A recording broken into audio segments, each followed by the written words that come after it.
Hi, I'm Eric Blomfeld, the founder of Blue Lantern Ghost Tours. Today we're high above Central City, Colorado, which is about an hour west of Denver. We're at about 8,500 feet, maybe 9,000 feet in the air.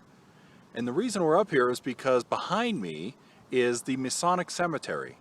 It's one of the creepiest cemeteries I've ever visited. Now I've had some tour guests ask me, well, aren't all cemeteries creepy? What makes this one so special?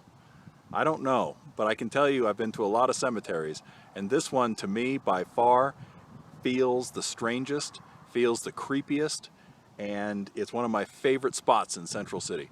Unfortunately, I can't take our tour guests up here because it's too far to walk, but thanks to the magic of video and YouTube, I can take you there. So come on, let's go to the Masonic Cemetery and see if we can figure out what ghosts linger there.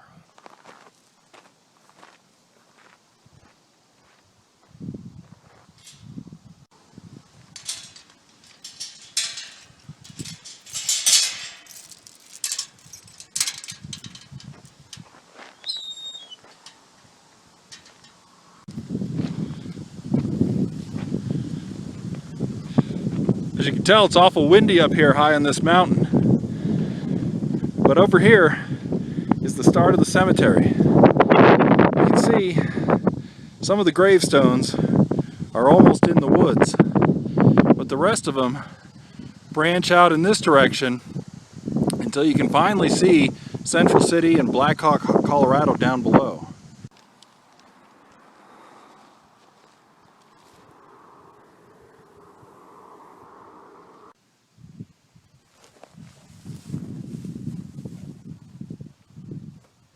This is it. It's the gravestone of the Cameron family, not just John Cameron, but here it says Robert Cameron, who died on October 30th, 1912.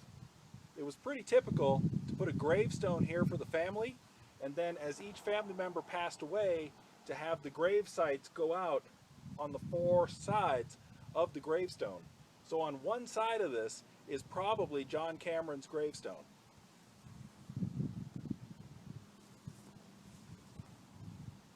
And here it is, around back. Well, here it is. It's John Cameron's gravestone. It says, John E., dearly beloved son of R. and C. Cameron, died November 1st, 1887, at the age of 21 years old. This, right out in front of the gravestone, is actually a flower pot where people who want to pay their respects can come put flowers here and pay their respects to John Cameron. Nobody's quite sure, at least from what I've heard, who John Cameron was, except that he was one of the miners, or the many miners who lived here in Central City and Black Hawk and Nevadaville, which is actually right up that way. But the reason I wanted to bring you here is to tell you the story of the Lady in Black. The story goes that there's a woman, a ghostly apparition, who wears a black Victorian outfit or Victorian dress.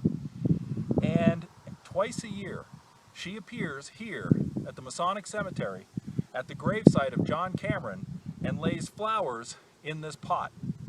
Nobody knows who she is. Nobody's entirely sure who John Cameron was. But supposedly, every April 15th and every Halloween, she appears to lay flowers at his grave. Well, and if that wasn't interesting enough, there's also a story that one year a group of ghost investigators came out here to the Masonic Cemetery to see if they could capture pictures of the Lady in Black. I don't know if it was on April 15th or Halloween, but they set up their equipment and they waited, and sure enough, she appeared. Now the story goes that several of these investigators tried to grab a hold of the ghost, tried to grab the Lady in Black, but she was too quick. She disappeared all in a whisk off into the woods, which are right out this way.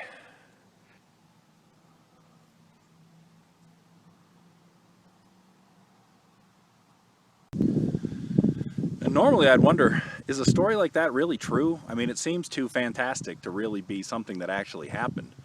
But when I was living up here in Central City, I had a young couple come to my door wanting to rent my house. And they asked me if the place that I lived in was haunted because, I mean, it was old. It was from the 1800s. It looked like it should be haunted. Unfortunately, nothing mysterious ever happened when I lived there, and I told them that. Well, they didn't know who I was, they didn't know anything about Blue Lantern ghost tours, they didn't know anything about it, and they started telling me the story about how they were up here at the Masonic Cemetery one night on a ghost hunt, trying to get a picture and trying to see the lady in black, and they told me details about it that aren't on the internet. So I tend to think that, yeah, there might be something to this story, and the lady in black might in fact be real. Well, it's getting close to sunset here, and I haven't seen the lady in black yet, but of course it's not April 15th or it's not Halloween. But who knows, maybe we'll get lucky. Maybe she'll come out of those woods and make a return appearance here to the grave of John Cameron.